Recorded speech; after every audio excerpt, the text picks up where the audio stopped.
Welcome back to Charlotte's Web. Today we're going to be reading Chapter 11, The Miracle. The next day was foggy. Everything on the farm was dripping wet. The grass looked like a magic carpet. The asparagus patch looked like a silver forest. On foggy mornings, Charlotte's Web was truly a thing of beauty. This morning each thin strand was decorated with dozens of tiny beads of water. The web glistened in the light and made a pattern of loveliness and mystery, like a delicate veil. Even Lurvy, who wasn't particularly interested in beauty, noticed the web when he came with the pig's breakfast. He noted how clearly it showed up, and he noted how big and carefully built it was. And then he took another look, and he saw something that made him set the pail down. There, in the centre of the web, neatly woven in block letters, was a message. It said, "Some pig."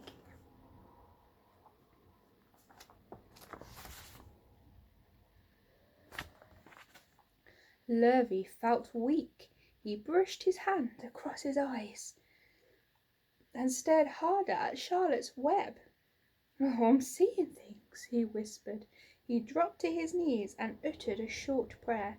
Then, forgetting all about Wilbur's breakfast, he walked back to the house and called Mr. Zuckerman. "I think you'd better come down to the pig pen," he said. "What's the trouble?" asked Mr. Zuckerman. "Anything wrong with the pig?" "No, not exactly," said Lurvy. "Just come and see for yourself." The two men walked silently down to Wilbur's yard. Lurvy pointed to the spider's web. "Do you see what I see?" he asked. Zuckerman stared at the writing on the web. Then he murmured the words, "Some pig, pig." Then he looked at Lurvy. They both began to tremble.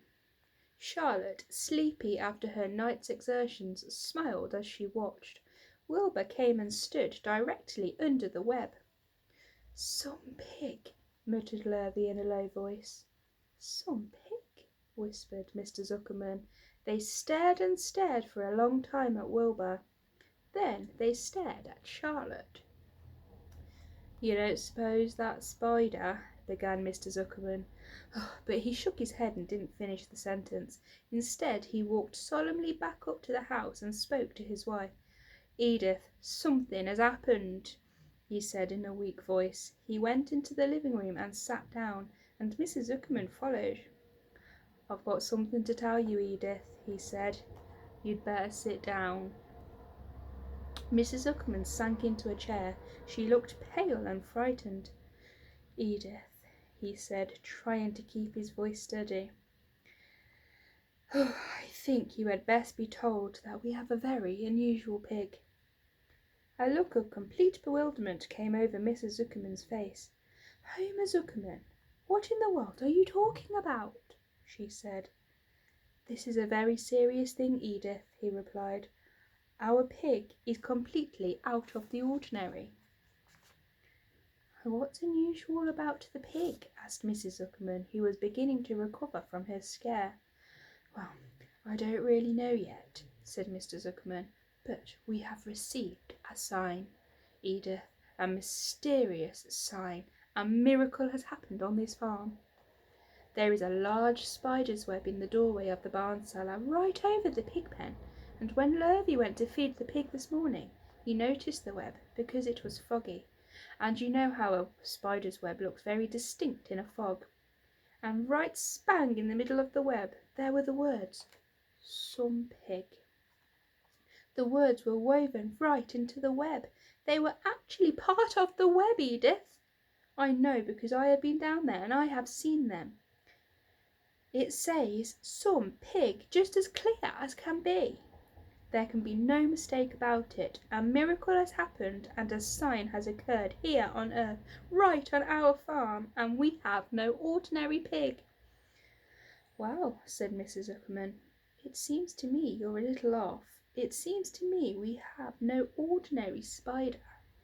"Oh no," said Zuckerman, "it's the pig that's unusual. It says so right there in the middle of the web." "Maybe so," said Mrs. Zuckerman. "Just the same, I intend to have a look at that spider." "It's just a common grey spider," said Zuckerman. They got up, and together they walked down to Wilbur's yard. "You see, Edith, it's just a common grey spider." Wilbur was pleased to receive so much attention. Lurvy was still standing there, and Mr. and Mrs. Zuckerman, all three, stood for about an hour, reading the words on the web over and over, and watching Wilbur. Charlotte was delighted with the way her trick was working. She sat without moving a muscle, and listened to the conversation of the people, when a small fly blundered into the web just beyond the word pig. Charlotte dropped quickly down, rolled the fly up, and carried it out of the way. After a while the fog lifted, the web dried off, and the words didn't show up so plainly. The Zuckermans and Lurvy walked back to the house. Just before they left the pig pen, Mr. Zuckerman took one last look at Wilbur. "You know," he said in an important voice, "I've thought all along that that pig of ours was an extra good one. He's a solid pig. That pig is as solid as they come. You notice how solid he is around the shoulders, Lurvy?" Sure I do," said Lurvy. "I've always noticed that pig. He's quite a pig." "He's long and he's smooth," said Zuckerman. "That's right," agreed Lurvy. "He's as smooth as they come. He's some pig." When Mr. Zuckerman got back to the house, he took off his work clothes and put on his best suit. Then he got into his car and drove to the minister's house. He stayed for an hour and explained to the minister that a miracle had happened on the farm. "So far," said Zuckerman, "only 4 people on earth know about this miracle. Myself, my wife Edith, my hired man Lurvy, and you." "Don't tell anybody else," said the minister. "We don't know what it means yet, but perhaps if I give thought to it, I can explain it to my sermon next Sunday. There can be no doubt that you have the most unusual pig. I intend to speak about it in my sermon and point out the fact that this community has been visited with a wondrous animal. By the way, does the pig have a name?"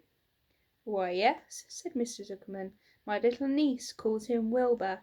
She's a rather queer child, full of notions. She raised the pig on a bottle, and I bought him from her when he was a month old."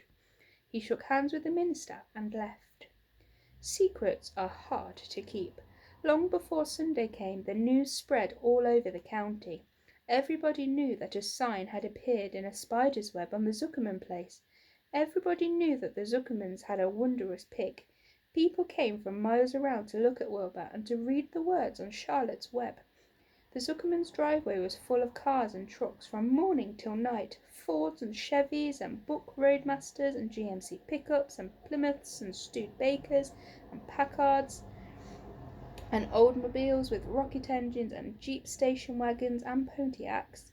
The news of the wonderful pig spread clear up the hills, and farmers came rattling down in buggies and buckboards to stand hour after hour at Wilbur's pen, admiring the miraculous animal. All said they had never seen such a pig before in their lives.